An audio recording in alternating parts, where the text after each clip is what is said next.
I appreciate our team's effort in the second half. I mean, obviously, you go in down 35-3 against this team, and particularly their offense. They can score 100 on you, and they will, and they would try to score 100 on you.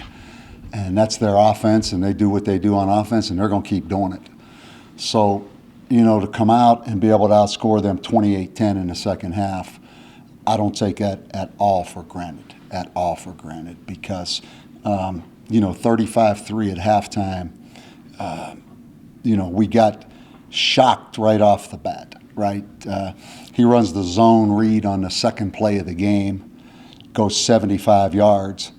In some ways, the biggest, fastest guy on the field. Like, wow. Not that we couldn't have been in a better defense. Not that he didn't. It was a good play call against what we were in, but it was like, whoa, that big guy goes 75 yards. We get down, kick the field goal, and then we throw the interception, right? We throw the interception. Really, it was the receiver as much to, I don't want to say blame, but we threw a slant into a cloud corner, and we kind of got out-muscled for the ball, so it's 14-3. Then I think, if I remember correctly, they ran kind of a vertical switch route into the boundary, beat our corner for about 50 maybe on a deep throw, made it 21-3. We have a couple really good kickoff returns in there with Bryson. We finally got the kickoff return opportunities. Everybody's kicked the ball out of the end zone against us. And then Tavaka had Jordan Kress wide open down the seam, which would have been a big touchdown. So I can keep going. The interception at the end, you just like to have seen what would have happened. That was second down and we roll out. If I could put a overview on it, it is what it's been on offense, inconsistency. I talk to our players about not defaulting to the players' responsibility, all of us. How do we get to where we make plays as consistently as opponents make plays against us? And that's a race against the clock. That's a lot of things. But how do we get to where we make plays as consistently as they make them against us? A lot of opportunities for receivers to go up and make big plays. A lot of opportunities on RPOs. One time we threw it in the dirt. So that's where it is. Offensively, again, Amari Davis, over 200 yards rushing. We really felt like we could move the ball. We felt like we could score. Whether we could outscore this team or not, I don't know, because they are really good on offense. I mean, really good when they're on. The quarterback's really good. Those receivers are good. Defensively, it's still, can we cover? Can we cover? Can we cover? The ball goes up. We have a hard time. We're not real big in there. They ran it on us in the first half, muscled us at times. We missed some tackles. But who's ever finger to point it right at me, because our kids and our players are fighting their butt off. We had beaten this team 3 straight times, kind of like we had beaten Wyoming 3 straight times. We're in a position right now where at times you can see it. I think you guys all watch and get a feel for what it is. We have a hard time matching up, particularly on defense. We have a hard time matching up, and I take full 100% responsibility for that. Don't in any way blame these players. This is my responsibility. And so again, I was pleased with the effort to fight back. It's just, the game was over at halftime, basically. And we got enough character and enough fight and enough guys that just hang in there and fight that we made it somewhat respectable in the second half. Got some guys that play their butt off. There's one right there, just walked in, keeps giving it, keeps bringing it every time. So, again, and as I told the team, we leave this locker room with a pulse. We leave this locker room with a heartbeat. We have a chance to continue to fight to get better. because of the way they hung in there and fought in the second half when it was a very, very difficult situation. So whatever questions you guys have. You just talked about how Amari, you hit it a little bit, Amari's performance, I know he kind of lost his spot to Bryce. Yeah, Amari played good. Amari came back, had a couple big runs. We felt like, as I said, we could move the ball on them. We felt like we could run the ball. I think Amari did an excellent job. It's just that we fell behind so fast that you kind of almost look at it like it was a quiet 200 yards, just the way the game went. But I was pleased with him, and then, as I said, Bryce and Carroll on the kickoff returns. Yeah. Coach, would you see out of Tavaka that you really liked, and at any point during the game did you feel like maybe trying to throw Trey Hall in there just to give him some experience? Yeah, we talked about Trey Hall. It's just we need to get Tavaka more reps, and Tavaka is the guy we're going to ride the rest of the season with 4 games left, depending on how it goes. But he's certainly going to have the opportunity, and he just needs more reps because it really is consistency. I thought he did some good things across the board. He does make some throws, but he misses some throws. And I think that's the point that you make. Not that you expect him to be Cole McDonald every throw, but we leave so many throws out there. I think when you go back and look at it, there's opportunities there. There's opportunities there. And some of those opportunities go to our wide receivers too. We're not as consistent at wide receiver of guys just going up and making plays. And I think that is, again, there's no blame on the players.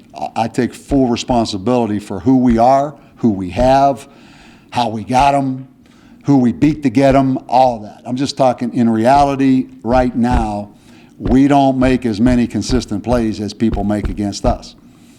And that's it right there. But Tavaka does some good things, really good things, but he leaves some things out there too, even some reads in the run game. But God dang, he gives us our best chance to win. I know that for sure. This loss, how much of it has to do with so many losses in a row and the quarterback suspension? I would say 0. I'm sure you watched that game. You realized where the matchup situations were. I would think, Nick Rolovich, I had a good talk with him after the game. It's not hard to look at the flow of that game and say, okay, there's a hard time matching up here. So absolutely none of that, in my opinion, has anything to do. If anything, if losing 4 games in a row and it's 35-3 at halftime, you've just seen guys tuck their tail in the second half because he'd have scored 100 on us. I'm just telling you, straight up. That's their offense. They're not all of a sudden just start running the ball. So I think just what happened on that field answers that. There was in no way any. That's the thing I'm most proud of, quite honestly, leaving this building today. And is that there is a heartbeat, there is a pulse, there is a not give up, there is a fight to get better. And, again, that's what we take out of this game as the most positive. So, fair question, but truthfully to me, zero of it has anything to do with a quarterback getting suspended. This quarterback was going to start anyhow. I'm not minimizing what happened or the suspension. I'm saying Tavaka was going to start anyhow on Sunday.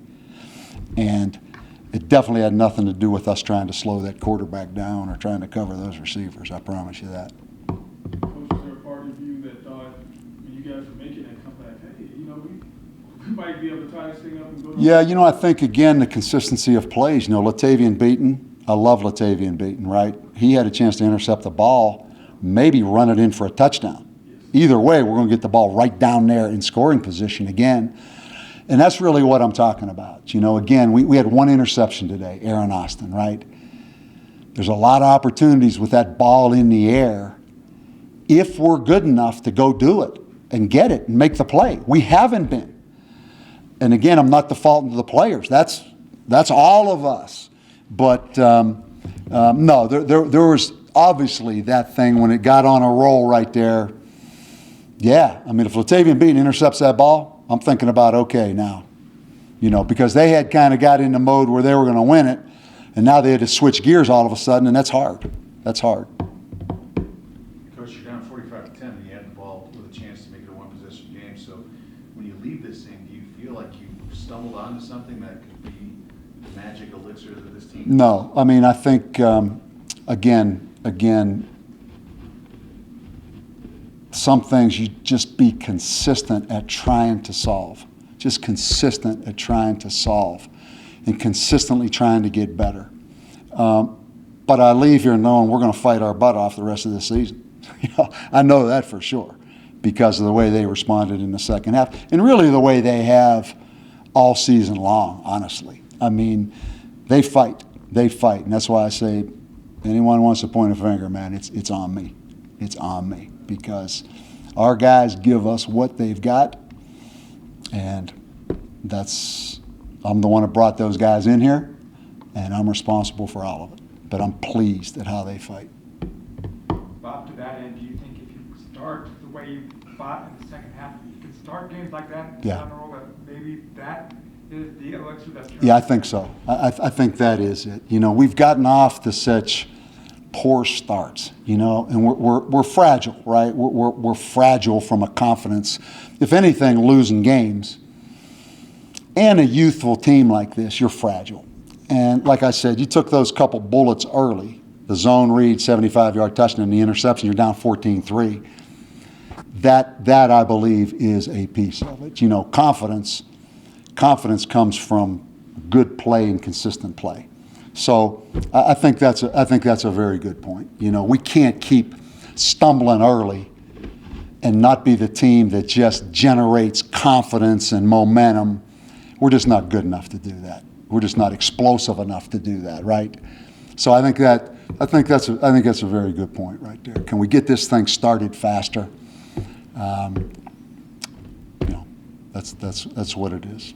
Coach, I'm looking at your numbers. They're actually awesome. 200 yards rushing, 293 yards passing. You have 500 total yards compared to their 578. How frustrating it is that it's not equating to points. I mean, it's like... That's us. We're way down in red zone offense. I go back and think about the mistakes we've made this year in scoring position. I mean, I could give you a list. That probably right there, the productivity points-wise for how we've shown flashes to move the ball. But again, it's inconsistency. Even the last interception. I mean, it's second down. It's not third down or fourth down. You just throw the ball up. It's second down. And, so yeah, I mean, the numbers are the numbers. The biggest number was 35-3 at halftime. I mean, I'm not delusional in that, okay, we leave here. A lot of things change when you're down 35-3. Fortunately, we competed. We competed in the second half. So, but definitely red zone offense, scoring plays. We did get back to getting some big explosives today, though. We did in the second half get some explosives. And you felt a little bit of the weight of the world off their shoulders because we were able to score. We were able to score.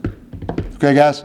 Yeah. Just got one, Coach. As far as the explosive plays, how much of that was on Tabaka? It seemed like he was making good decisions. It was just a matter of not overthrowing and just hitting the target. Yeah, he missed some. But he does open the entire field up because of his ability to scramble. I've said this 100 times, and look for the throws. He really does. He really is a good decision maker, which opens up that entire field.